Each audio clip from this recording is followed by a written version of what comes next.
Good evening, everyone, and welcome back to Power Partial Pearls. Let's consider Adam and Eve ate from the forbidden fruit. Cain kills Abel. Enoch degenerates into idolatry. The flood generation is guilty of cardinal sins. You've got to ask, what's up with all of that? How does everything go so wrong so quickly? Most of us doubtlessly feel we can perhaps fare much better. What would we? I mean, look at the world around you. We live in a world today where people want to drive a faster car, to climb a higher mountain, to push themselves to the max. People no longer look to contain themselves. Everything has to be newer, flashier, wilder, more amazing, more shocking, more delicious, more expensive, more groundbreaking, bigger, cruder, louder. We live in a world that pushes its boundaries, that doesn't like to maintain a status quo, that needs new degrees of cruder sensationalism just to keep people remotely interested. And against that backdrop, today you have road rage and plane rage and even youth rage and age rage and even checkout rage, new names for extreme new syndromes that encapsulate the corrosive impatience and instant anger, which is just another feature of our wanted now, wanted faster, and wanted better world. And God help you if you get in my way. I'm not sure the world today, with its varied levels of decadence, fares a whole lot better. And perhaps we ought to be grateful that God said he would never allow for a flood to destroy the whole world again. And then again, who am I to speak disparagingly about the world? Maybe we ought to all just focus on our own slice of it and how we can make things better in our individual mini universes. And for that, I want to take a closer and a good look at the story of Noach. What an enigmatic tale.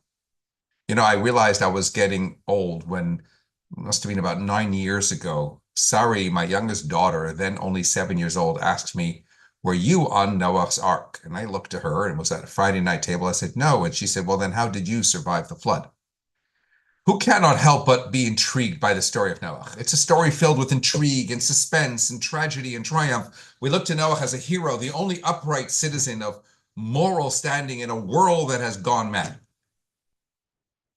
And yet, we're equally filled with some despair when we observe how he could not save but one other solitary soul. We're also struck by the harshness of the divine decree, and yet seek comfort in the reassurance that, again, such destruction, God tells us, will never occur again.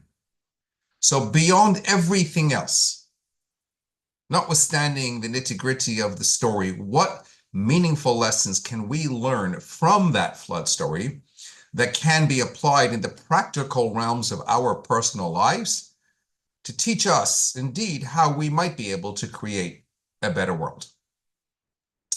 Number one, don't miss the boat. You know, there are three types of people: those who make things happen, those who watch things happen, and those who wonder what happened. People have a tendency to procrastinate, watching the mountain without ever climbing it. But today's opportunity is yesterday's dream and tomorrow's memory. God made a deliberate point of telling Noah to take his time in building the ark, 120 years, so as to allow so many to mend their ways and seize the given chance as it presented itself. They would see, they would watch, they would observe day after day, week after week, month after month, year after year. They would ask, he would explain. But alas, this is all too common. We like to put off till tomorrow the things that we've already put off until today. Opportunity is missed by most people because it's dressed in overalls and looks like work. Is it conceivable that after all that time, 120 years, Noah didn't perk anybody's interest? Or can we more likely assume that there will have been those who may have stood up, may have taken notice, only the work involved in changing something about their lives, their character, their creature habits, it was just somewhat overwhelming. So they would have delayed that modification until they felt better prepared, only by then it was too late. In the end, it was only Noah and his family who entered the ark. Everybody else missed the boat. The verse in Proverbs puts it in perspective when telling us a wise youth makes hay while the sun shines. But what a shame to see a lad who sleeps away his hour of opportunity. Number two, don't forget, we're all in the same boat. What was the cardinal sin of the flood generation? They didn't get along with each other. They disrespected one another. More than anything, the Torah emphasizes, notwithstanding all of the cardinal sins that they committed, they stole from one another. They weren't faithful to one another. What was the principal sin of the next generation, who built the Tower of Babylon that we read about towards the end of the Torah portion? They sought to wage battle against God himself. They built a tower that they hoped would reach all the way into the skies to be able to take on the master of the universe. Which would one consider to be greater profanity, more heretical, a more severe sin? The generation that stole from one another, or the generation that wanted to outrightly defy God? The fact of the matter is that the flood generation were utterly decimated while the Babylon people were merely dispersed. Because you see, in the divine scheme of things, nothing is more displeasing before God than his own creation degenerating into fragmentation. You're trying to wage war against God. You want to offend God. You want to blaspheme. He can get over it. But when you offend his people, his creations, what hurts you more, when someone upsets you or when someone upsets your kids? The great tragedy of our day is discord. From time immemorial, we always prove the greatest risk to ourselves when we lacked unity. It's only when we fully appreciate that, Ashkenaz, Sephard, Oriental, Occidental, Hasidic, non-Hasidic, Orthodox, Reform, we're all in the same boat. And only when we act in accordance with that awareness, then whether the high tides or the low tides of life, we can withstand whatever torrents life might cast our way. Number three, when it gets right down to it, of the things which matter most in life, it is your family. You see, our pursuits and our ambitions in life often take precedence to the family we build around us. Life dictates that we spend more hours in the workplace than we do at home. We dedicate more time thinking perhaps about our boss or our clients than we do about our kids. We spend more time talking to colleagues than we do to our spouses. It's intriguing how the Torah feels the need to highlight how Noach's middle son, Ham, turned out to be so rebellious.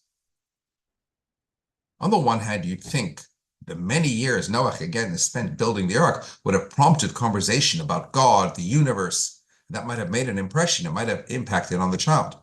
On the other hand, maybe Noach became so preoccupied with his building project and attending to his ark that there really wasn't enough time for the family.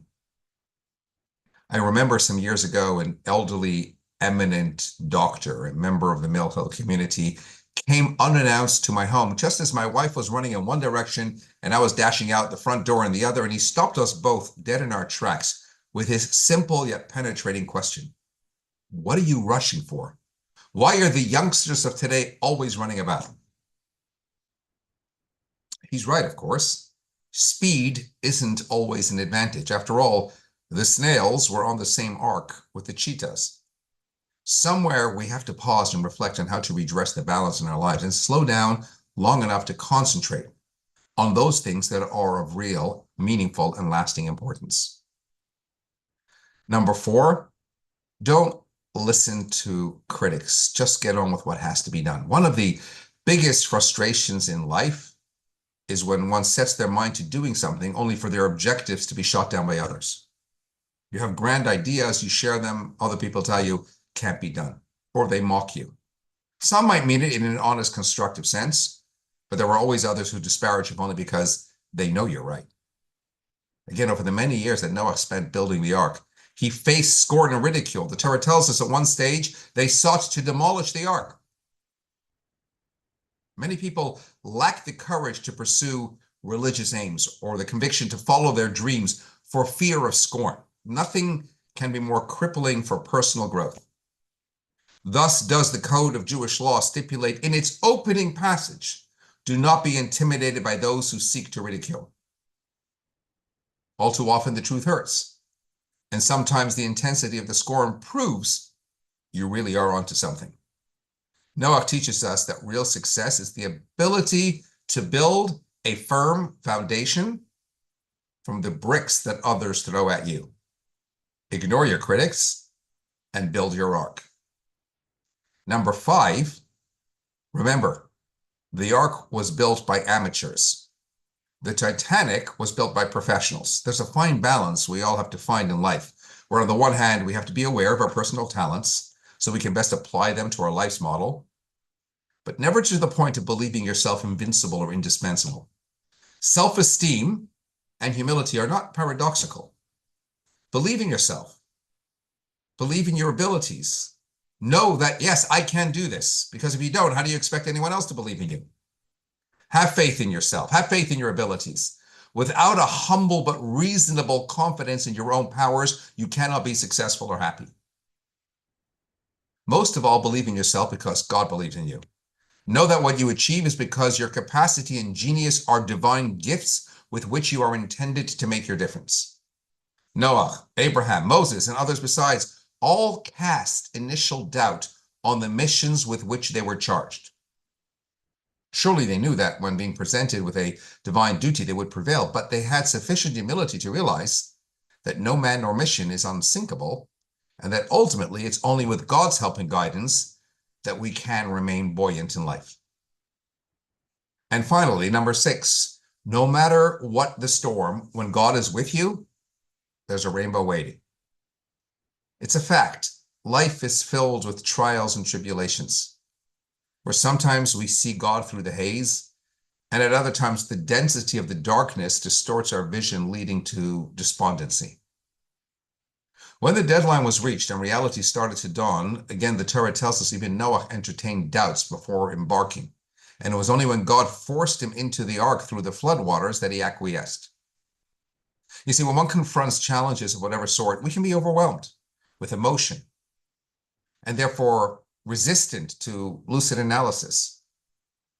And sometimes the challenge can be so overwhelming that one drowns in the floods of doubt and despair. But with God at the helm, we understand that nothing is black and white, rather more complex, like the multicolors of the rainbow. We acknowledge our ordeals as part of life's challenges and are motivated to seek answers, to explore our relationship with God, and to grow from the experience. The Talmud famously tells us that God does not overimpose upon his creation, which effectively means that if God needs to bring a challenge into this world for reasons known only to him, then he will pick someone whom he recognizes as special and perfectly capable of dealing with it. So when you might wonder, why me? It's because you have what it takes. Why not you? Rise to the challenge. Reap the vast rewards which beckon. There's a pot of gold awaiting at the end of that rainbow.